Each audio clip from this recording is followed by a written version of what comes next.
Hi, my name is Tanya, and today I'd like to talk to you about nuclear energy as a power source. But more specifically, I want to discuss the advantages and properties of the lesser-known thorium fuel type. Now, to help you better understand the differences between thorium and the standard plutonium or uranium reactor types we most commonly hear about in the US today, I need to give you a quick lesson in fission and general operability.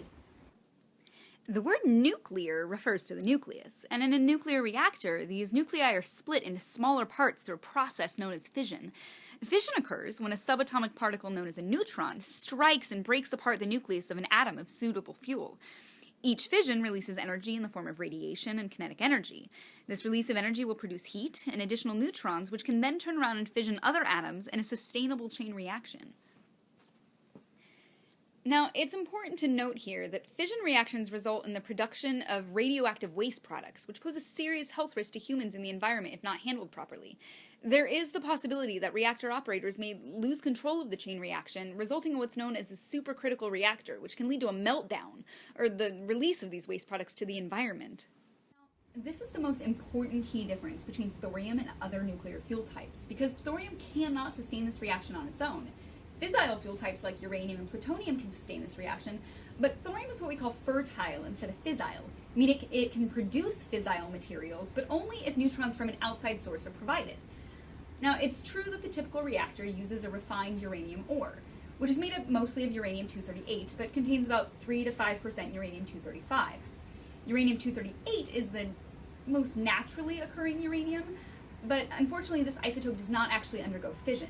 Instead, the less prevalent uranium-235 is the fissile isotope we're after. Not only do we have to expend considerable energy enriching the uranium to boost its proportion of uranium-235, but when an atom of uranium-238 absorbs a neutron, it transmutes into uranium-239, which rapidly decays into neptunium-239 and then into plutonium-239, which is a weaponizable byproduct. In contrast, in a thorium reactor, thorium-232 absorbs a neutron and becomes thorium-233, which ultimately decays down into uranium-233.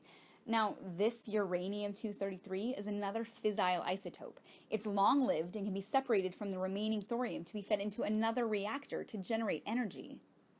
The beauty of using this byproduct as an additional fuel source all on its own is that you don't have a pile of uranium-238 just sitting there, which results in far less hazardous waste.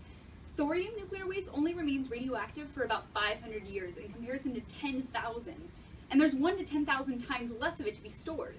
Now, I know we're kind of limited on time, so there's only so much I can talk about, but if you come back next time, I promise we're going to talk about fusion.